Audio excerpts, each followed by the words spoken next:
ನೋಡು ಮೂಲಂಗಿ ಎರಿತಾ ಇದ್ದೀನಿ ಸಾರು ಮಾಡೋಕ್ಕೆ. ಮೂಲಂಗಿ ಫ್ರೆಶ್ ಆಗೈತೆ, ಸಾಂಬಾರು ಮಾಡೋಣ. ತುಂಬ ದಿನ ಆಗೋಯ್ತು.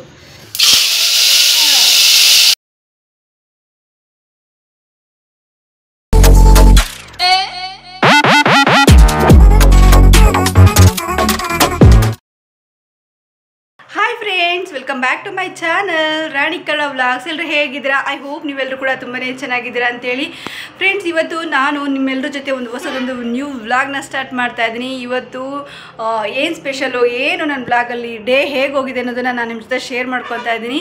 ಪ್ಲೀಸ್ ಯಾರೆಲ್ಲ ಇನ್ನು ನನ್ನ ಚಾನಲ್ಗೆ ಸಬ್ಸ್ಕ್ರೈಬ್ ಮಾಡ್ಕೊತಾ ನೋಡ್ತಾ ಇದ್ದೀರಾ, ಪ್ಲೀಸ್ ಸಬ್ಸ್ಕ್ರೈಬ್ ಮಾಡಿಕೊಂಡು ನನ್ನ ಚಾನಲ್ಗೆ ಸಪೋರ್ಟ್ ಮಾಡಿ ಅಂತ ಕೇಳ್ಕೊತ, ಹಾಗೆ ಈ ವಿಡಿಯೋ ನಿಮಗೆ ಸ್ವಲ್ಪನಾದರೂ ಇಷ್ಟ ಆಗಿದೆ ದಯವಿಟ್ಟು ಲೈಕ್ ಮಾಡಿ, ಶೇರ್ ಮಾಡಿ, ಕಮೆಂಟ್ ಮಾಡಿ, ಹಾಗೆ ಸಬ್ಸ್ಕ್ರೈಬ್ ಆಗೋದನ್ನು ಮರಿಬೇಡಿ ಅಂತ ಹೇಳ್ತಾ, ಇವತ್ತಿನ ಒಂದು ಡೇ ಹಾಗೆ ಇವತ್ತಿನ ಒಂದು ವ್ಲಾಗಲ್ಲಿ ಯಾವ ಒಂದು ರೆಸಿಪಿನ ನಾನು ನಿಮ್ಮ ಜೊತೆ ಶೇರ್ ಮಾಡ್ಕೊತಾ ಇದ್ದೀನಿ. ಖಂಡಿತ ನಾನು ಚಿಕ್ಕ ಪುಟ್ಟ ಕ್ಲಿಪ್ಪಿಂಗ್ಸ್ ಅನ್ನು ತೊಗೊಂಡಿರೋಂಥದ್ದು, ಅದನ್ನು ಆ್ಯಡ್ ಮಾಡ್ತಾ ಇದ್ದೀನಿ. ಹೋಗಿ ಬನ್ನಿ ನೋಡ್ಕೊಂಡು ಬರುವಾ. ಮಾತಾಡ್ತೀಯ? ಕ್ವಶನ್ ಕೇಳು, ಆನ್ಸರ್ ಮಾಡ್ತೀನಿ. ನಾನು ಹೇಳೋಣ ಸಾರು ಮಾಡ್ತಾ ಇದ್ದೀನಿ. ಏನು ಮಾಡ್ತಿದ್ಯಮ್ಮ? ನೋಡು ಮೂಲಂಗಿ ಎರಿತಾ ಇದ್ದೀನಿ ಸಾರು ಮಾಡೋಕ್ಕೆ. ಮೂಲಂಗಿ ಫ್ರೆಶ್ ಆಗೈತೆ, ಸಾಂಬಾರು ಮಾಡೋಣ. ತುಂಬ ದಿನ ಆಗೋಯ್ತು. ಮೂಲಂಗಿ ಸಾಂಬಾರು ಮಾಡೋಣ. ಮೂಲಂಗಿ ಸಾರಿಗೆ ಚಪಾತಿ ಚೆನ್ನಾಗಿರೋದಕ್ಕೆ ಕಾಳು ಒಂದು ಗಂಟೆ ಬಿಡುತ್ತೆ ಹಾಕ್ಬಿಟ್ಟು. ಬಟ್ಟೆ ತೊಳೆಯೋದು ಒಂದು ತೊಳೆಯೋಕೆ ಹೋಗಿದ್ದೀನಿ, ಎಲ್ಲ ಕಸ ಮುಚ್ಚಳ ಇದ್ರಾಗ ಹಾಕ್ಬಿಟ್ಟಿನಿ.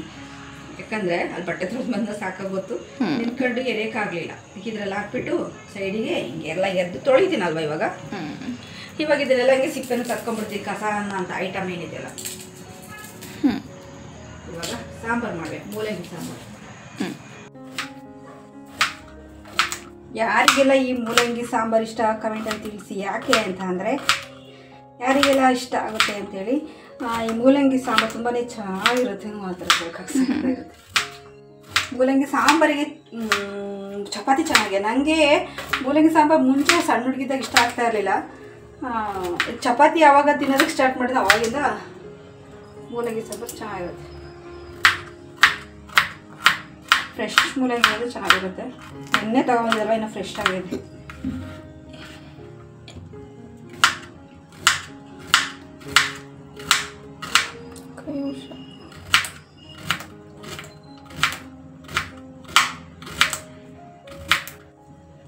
ಮೂಲಂಗಿನ ಸಣ್ಣದಾಗಿ ಹೆಚ್ಚಿದಷ್ಟು ಚೆನ್ನಾಗಿರುತ್ತೆ, ದಪ್ಪ ಹೆಚ್ಚಿದ್ರೆ ಚೆನ್ನಾಗಿರಲ್ಲ.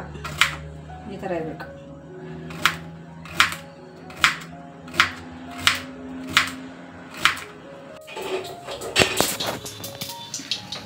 ಈಗ ಎಣ್ಣೆ ಹಾಕಿ ಸಾಸಿವೆ ಹಾಕಿನೆಲ್ಲ ಚಿಟಪಟ ಅಂತಿದ್ದೆ. ಇವಾಗ ಈರುಳ್ಳಿ ಕರಿಬೇವಲ್ಲ ಕೊತ್ತಂಬರಿ ಹಾಕ್ತಾ ಇದ್ದೀನಿ.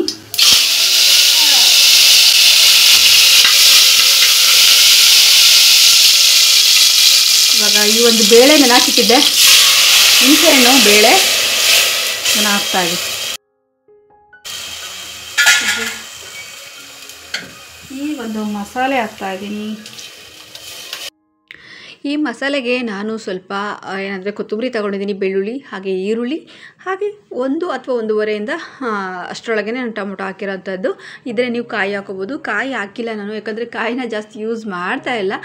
ಇನ್ನೊಂದು ಕಾಯಿ ಹಾಕಿದಷ್ಟು ಇದು ಸ್ವಲ್ಪ ಮಂಕ್ ಬರೋದು ಜಾಸ್ತಿ, ಟೇಸ್ಟ್ ಅಷ್ಟಾಗಿ ಚೆನ್ನಾಗಿರೋದಿಲ್ಲ. ಹಂಗಾಗಿ ಸಾರುಗಳಿಗೆ ಜಾಸ್ತಿ ನಾನು ಕಾಯಿ ಯೂಸ್ ಮಾಡೋದಿಲ್ಲ ಅಂತ ನನ್ನ ಒಂದು ಪ್ರೀವಿಯಸ್ ವ್ಲಾಗಲ್ಲಿ ನಾನು ಸಾಕಷ್ಟು ಸಲ ಹೇಳ್ಕೊಂಡಿದ್ದೀನಿ. ಹಾಗೆ ರೆಗ್ಯುಲರಾಗಿ ನೋಡೋಂಥ ನನ್ನ ಒಂದು ವ್ಯೂವರ್ಸಿಗೆ ಖಂಡಿತ ಗೊತ್ತಿರುತ್ತೆ, ನಾನು ಜಾಸ್ತಿ ಕಾಯಿ ಯೂಸ್ ಮಾಡಲ್ಲ ಅಂತೇಳಿ. ಬಸ್ಸಾರಿಗೆ ಮಾತ್ರ ಯೂಸ್ ಮಾಡೋವಂಥದ್ದು ಫ್ರೆಂಡ್ಸ್, ಯಾಕಂದರೆ ಪಲ್ಯಕ್ಕೆ ಬೇಕೇ ಬೇಕಲ್ವ. ಕಾಳು ಸೊಪ್ಪು ಎಲ್ಲ ನಾವು ಒಗ್ಗರಣೆ ಹಾಕುವಾಗ ಅದಕ್ಕೆ ನಾನು ಕಾಯಿನ ಯೂಸ್ ಮಾಡ್ತೀನಿ. ಹಂಗಾಗಿ ನಾನು ಕಾಯಿನ ಇದಕ್ಕೆ ಹಾಕಿಲ್ಲ. ಬಟ್ ಆದರೆ ಕಾಳನ್ನ ನೆನಾಕಿ ಮಾಡೋದ್ರಿಂದ ಮಂದನೂ ಬರುತ್ತೆ, ತುಂಬ ಟೇಸ್ಟಿಯಾಗಿರುತ್ತೆ. ಈ ಮೂಲಂಗಿ ಸಾಂಬಾರನ್ನ ಯಾರೆಲ್ಲ ಹೇಟ್ ಮಾಡ್ತೀರಲ್ವ, ಖಂಡಿತ ಈ ರೀತಿ ಮಾಡಿ ನೋಡಿ, ತುಂಬಾ ಚೆನ್ನಾಗಿ ಟೇಸ್ಟಿಫುಲ್ಲಾಗಿ ಬರುತ್ತೆ. ಯಾಕಂದರೆ ಅದಕ್ಕೆ ಸ್ವಲ್ಪ ಹುಣಸೆ ಹುಳಿನೂ ಕೂಡ ಹಾಕಿರ್ತೀನಿ ನಾನು.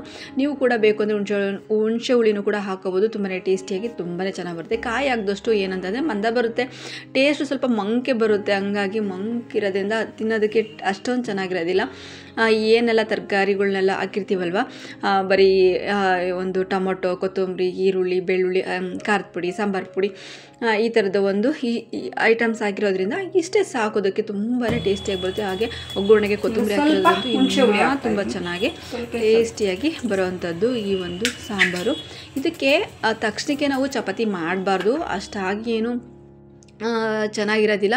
ನೆಕ್ಸ್ಟ್ ಡೇಗೆ ನಾವು ಚಪಾತಿ ಮಾಡಬೇಕಾಗುತ್ತೆ, ಯಾಕಂದರೆ ಕಾಳು ಚೆನ್ನಾಗಿ ಕದರೋಗಂಗೆ ಬೇಯಿಸಿರ್ತೀವಲ್ವ, ಯಾಕಂದರೆ ನೆನಾಕಿದ್ದು ಬೇಯಿಸ್ತೀವಲ್ವ, ಇನ್ನು ಬೇಗ ಚೆನ್ನಾಗಿ ಅದು ಬೆಂದೋಗಿರುತ್ತೆ, ಹಾಗೆ ಮಂದ ಬಂದಿರುತ್ತೆ, ಚಪಾತಿಗೆ ಇನ್ನೂ ಟೇಸ್ಟಿಫುಲ್ಲಾಗಿರುತ್ತೆ. ಹೇಳ್ಬೇಕಂದ್ರೆ ಮುದ್ದೆ ಒಳಗೇ ನಾವು ಚಿಕ್ಕವರಿದ್ದಾಗ ಊಟ ಮಾಡ್ತಾಯಿಲ್ಲ, ಅಂದರೆ ಈ ಸಾರಿಗೆ ಮುದ್ದೆ ಕಾಂಬಿನೇಷನ್ ಅಲ್ಲ, ಈ ಸಾಂಬಾರು ಮಾಡಿದ್ರೆ ಮನೆಯಿಂದ ಓಡೋಗ್ಬಿಡ್ತಿದ್ವಿ.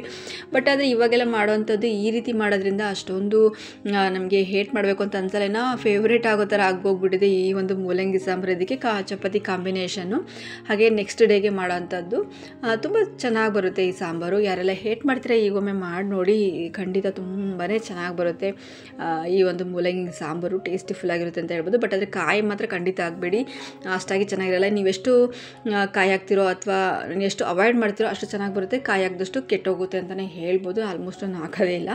ಇದಕ್ಕೆ ಕಾಂಬಿನೇಷನ್ ಮೊಸರು ಇತ್ತು, ಹಾಗೆ ಉಪ್ಪಿನಕಾಯಿನೂ ಇತ್ತು ಈ ಒಂದು ಮೂಲಂಗಿ ಸಾಂಬಾರಿಗೆ. ನೆಕ್ಸ್ಟ್ ಡೇ ನಾನು ಚಪಾತಿ ಮಾಡಿದ್ದಂಥದ್ದು. ಇವಾಗ ದೇವಸ್ಥಾನಕ್ಕೆ ಹೊರಟಿದ್ದೀವಿ, ನಾನು ನನ್ನ ಮಗಳು. ಆಬ್ವಿಯಸ್ಲಿ ಯಾವಾಗಲೂ ವೀಕ್ಲಿ ಒಂದ್ಸಲ ಯಾವುದಾದ್ರೂ ಒಂದು ದೇವಸ್ಥಾನಕ್ಕೆ ಹೋಗ್ತಾನೆ ಇರ್ತೀನಿ. ಇಲ್ಲ ರಾಘವೇಂದ್ರ ಸ್ವಾಮಿ ದೇವಸ್ಥಾನಕ್ಕೆ ಹೋಗ್ತಾ ಇರ್ತೀನಿ, ಇಲ್ಲ ಶನಿಮಹಾತ್ಮ ದೇವಸ್ಥಾನಕ್ಕೆ ಹೋಗ್ತೀನಿ ರೆಗ್ಯುಲರಾಗಿ. ದುರ್ಗಮ್ಮ ತಾಯಿ ದೇವಸ್ಥಾನಕ್ಕೆ ಮಾತ್ರ ಮಿಸ್ಸೇ ಮಾಡೋದಿಲ್ಲ, ಯಾವುದಾದ್ರೂ ಒಂದು ದೇವಸ್ಥಾನಕ್ಕೆ ಹೋಗ್ತೀನಿ. ಇವತ್ತು ಮಾತ್ರ ನಾನು ರಾಘವೇಂದ್ರ ಸ್ವಾಮಿ ದೇವಸ್ಥಾನಕ್ಕೆ ಹೋಗಬೇಕು ಅಂತ ರೆಡಿಯಾಗಿದ್ದಂಥದ್ದು. ತುಂಬಾ ಕಷ್ಟ ಆಗುತ್ತೆ ರಾಘವೇಂದ್ರ ಸ್ವಾಮಿ ದೇವಸ್ಥಾನಕ್ಕೆ ಹೋಗಬೇಕು, ಮತ್ತು ನೆಕ್ಸ್ಟ್ ಡೇ ಇದು ಮಾತ್ರ ಮಿಸ್ ಮಾಡೋದಿಲ್ಲ, ದುರ್ಗಮ್ಮ ತಾಯಿ ದೇವಸ್ಥಾನಕ್ಕೆ ಹೋಗೋವಂಥದ್ದು. ಆಮೇಲೆ ನಾನು ನೆಕ್ಸ್ಟ್ ಡೇಗೆ ಅಂದರೆ ಸ್ಯಾಟರ್ಡೇಗೆ ನಾನು ಈ ಒಂದು ಶನಿಮಹಾತ್ಮ ದೇವಸ್ಥಾನಕ್ಕೆ ಹೋಗೋವಂಥದ್ದು. ಹಾಗಾಗಿ ಅದು ಶುಕ್ರವಾರದಿಂದನೇ ಅಥವಾ ಗುರುವಾರದಿಂದನೇ ನಾನು ಸ್ಟಾರ್ಟ್ ಮಾಡಿದೆ ಅಂದರೆ ತುಂಬ ಹೆವಿ ಆಗಿಬಿಡುತ್ತೆ. ಯಾಕಂದರೆ ಮನೇಲಿ ಏನೂ ಕೆಲಸ ಇಲ್ಲ ಅಂದರೆ ಮಾತ್ರ ಅದನ್ನು ಒಂದು ಅಭ್ಯಾಸನ ಇಟ್ಕೋಬೇಕಾಗುತ್ತೆ. ಎಲ್ಲ ಯೂಟ್ಯೂಬ್ ಮಾಡ್ಕೊಂಡು ಮನೆ ಕೆಲಸ ಮಾಡಿಕೊಂಡು ಪ್ರತಿಯೊಂದೂ ನಾನೇ ಜವಾಬ್ದಾರಿ ತಗೊಂಡಿರೋದ್ರಿಂದ ಇವೆಲ್ಲ ಮಾಡೋದು ತುಂಬಾ ಕಷ್ಟಪಟ್ಟು ನಾನು ಒಂದು ಶುಕ್ರವಾರ ಮಾಡ್ಬೋದು, ಅಥವಾ ಶನಿವಾರ ಗಾಡಿಯಲ್ಲಿ ನಾನು ಒಬ್ಬಳೇ ಹೋಗಿ ಬರ್ತೀನಿ. ಶುಕ್ರವಾರ ಆಶನ ಕರ್ಕೊಂಡು ನಡ್ಕೊಂಡು ಹೋಗಿ ಬರ್ತೀನಿ. ತುಂಬ ಟ್ರಾಫಿಕ್ ಇರೋದ್ರಿಂದ ಅವಳು ಜಾಸ್ತಿ ನಾನು ಗಾಡೀಲಿ ಕೂರಿಸ್ಕೊಂಡು ಹೋಗೋದಿಲ್ಲ. ಹಾಗಾಗಿ ಅವಳಿಗೂ ಕೂಡ ಸ್ವಲ್ಪ ವಾಕ್ ಮಾಡ್ದಂಗೆ ಆಗುತ್ತೆ, ಎಲ್ಲೂ ಹೊರಗಡೆ ಬರೋದಿಲ್ಲ ಅಂತೇಳ್ಬಿಟ್ಟು ಹಾಗೆ ನಾನು ನನ್ನ ಮಗಳನ್ನ ಕರ್ಕೊಂಡು ಹೋಗೋಂಥದ್ದು. ಇದು ಬಂದು ರಾಘವೇಂದ್ರ ಸ್ವಾಮಿ ದೇವಸ್ಥಾನಕ್ಕೆ ಒಂದು ಮಠ ಇದೆ ನಮ್ಮೂರಲ್ಲಿ. ಈ ಒಂದು ಮಠದಲ್ಲಿ ಈ ಒಂದು ದೇವಸ್ಥಾನ ನಾನು ನನ್ನ ಮಗಳು ಬಂದ್ವಿ, ರಾಘವೇಂದ್ರ ಸ್ವಾಮಿ ದೇವಸ್ಥಾನಕ್ಕೆ ಬಂದ್ವಿ ಅಥವಾ ಮಠಕ್ಕೆ ಬಂದ್ವಿ. ತುಂಬಾ ಚೆನ್ನಾಗಿ ಒಂದು ದೇವರಿಗೆಲ್ಲನೂ ಕೂಡ ಇದು ಪೂಜೆ ಎಲ್ಲ ಆದ ನಂತರ ಒಂದು ಅಲಂಕಾರ ಮಾಡ್ತಾರೆ. ಬಟ್ ಇವತ್ತು ನಾವು ಬೇಗನೆ ಬಂದ್ವಲ್ವ, ಈ ಪೂಜೆ ಆದ ನಂತರ ನೆಕ್ಸ್ಟು ಅಲಂಕಾರದ ಹೂವು ಅಂತೂ ನೋಡೋದಕ್ಕೆ 2 ಕಣ್ಣು ಸಾಲದು. ಆ ಹೂವು ಎಲ್ಲ ಹಾಕಿ ಅಲಂಕಾರ ಮಾಡ್ತಾರಲ್ಲ, ಅವಾಗ ಇದು ಫಸ್ಟ್ ಪೂಜೆ ಆಗಿರುತ್ತೆ. ನೆಕ್ಸ್ಟ್ ಮತ್ತೆ ಆ ಥರ ಪೂಜೆ ಮಾಡ್ತಾರೆ, ಎಲ್ಲ ಥರದ್ದು ಕಲರ್ ಹೂವು ಹಾಕಿ. ಅದಂತೂ 2 ಕಣ್ಣು ಸಾಲದು, ಆ ಥರ ಇರುತ್ತೆ ಆ ಪೂಜೆ. ಅರ್ಲಿ ಮಾರ್ನಿಂಗ್ ಬೇಗ ಬಂದರೆ ಈ ಪೂಜೆ ಸಿಗುತ್ತೆ. ಇನ್ನು ಸ್ವಲ್ಪ ಹೊತ್ತು ಬಿಟ್ಟರೆ ಆ ಒಂದು ಪೂಜೆನೂ ಸ್ಟಾರ್ಟ್ ಮಾಡಿರ್ತಾರೆ. ಅಂದರೆ ಹೂವೆಲ್ಲ ಹಾಕಿ ಮಾಡೋಂಥದ್ದು ತುಂಬ ಚೆನ್ನಾಗಿರುತ್ತೆ ಫ್ರೆಂಡ್ಸ್. ಹಂಗಾಗಿ ನೋಡಬೇಕು ಅನ್ನಿಸ್ತು ಈ ಒಂದು ರಾಘವೇಂದ್ರ ಸ್ವಾಮಿ ಅಲಂಕಾರನ. ಬಟ್ ಆದರೆ ನಾವು ಸ್ವಲ್ಪ ಬೇಗ ಬಂದಿದ್ದರಿಂದ ಓಕೆ ಫ್ರೆಂಡ್ಸ್, ನೋಡಿದ್ರಲ್ವಾ ಇವತ್ತಿನ ಒಂದು ಡೇ ಹೇಗೋಗಿತ್ತು ಅಂತೇಳಿ. ಇವತ್ತಿನ ವ್ಲಾಗ್ ಇಷ್ಟೇ. ಇವತ್ತಿನ ವೀಡಿಯೋನ ಇಲ್ಲಿಗೆ ಎಂಡ್ ಮಾಡ್ತಾ ಇದ್ದೀನಿ. ಈ ವಿಡಿಯೋ ನಿಮಗೆ ಸ್ವಲ್ಪನಾದರೂ ಇಷ್ಟ ಆದರೆ ದಯವಿಟ್ಟು ಲೈಕ್ ಮಾಡಿ, ಶೇರ್ ಮಾಡಿ, ಕಮೆಂಟ್ ಮಾಡಿ, ಹಾಗೆ ಸಬ್ಸ್ಕ್ರೈಬ್ ಆಗೋದನ್ನು ದಯವಿಟ್ಟು ಮರಿಬೇಡಿ. ಫ್ರೆಂಡ್ಸ್ ಆ್ಯಂಡ್ ಫ್ಯಾಮಿಲಿಗೆ ಶೇರ್ ಮಾಡಿ ಅಂತ ಹೇಳ್ತಾ ನಾನು ಮತ್ತೆ ಮುಂದಿನ ಒಂದು ಒಳ್ಳೆ ವ್ಲಾಗಲ್ಲಿ ಸಿಗ್ತೀನಿ ಫ್ರೆಂಡ್ಸ್. ಅಲ್ಲಿವರೆಗೂ take care, bye, love you all.